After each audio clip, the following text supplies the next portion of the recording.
I dag er det 2. desember, og jeg skal se om motorvei I dag, selv om det litt sent å trykke motor.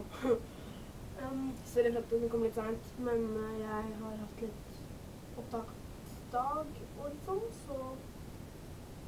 Og så kom jeg meg ikke opp til morgenen dag, når jeg egentlig skulle legge den ut, så... Sorry for den, men nå kommer den nå I hvert fall.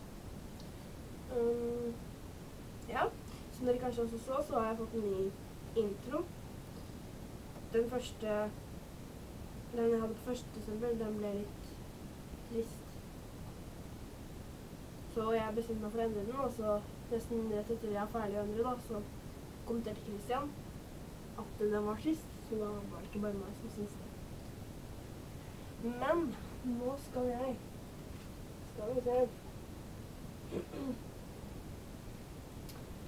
Her har vi den her igjen da.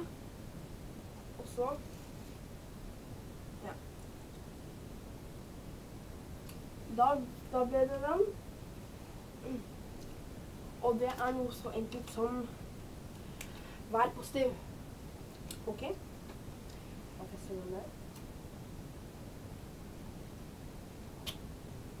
Og så det så kul at jeg setter noe sånn inn I det var I luren. Ja.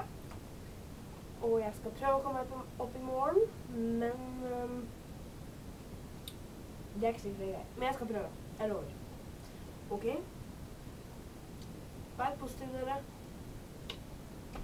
Hallo. Hallo, skal jeg fortelle noe skikkelig teit? Ikke sant? Dette julekalender og sånn, men det var ikke noe julestemning. Fordi at jeg var så... Jeg vet ikke, for jeg var så kjapp at jeg glemte helt... den dritkule nusselua mi. Så dere får nesten bare... Faen, dere rett I skudd. Dere får nesten bare innbilde dere at jeg har på lue på den videoen, for at jeg orker ikke spille den på nytt.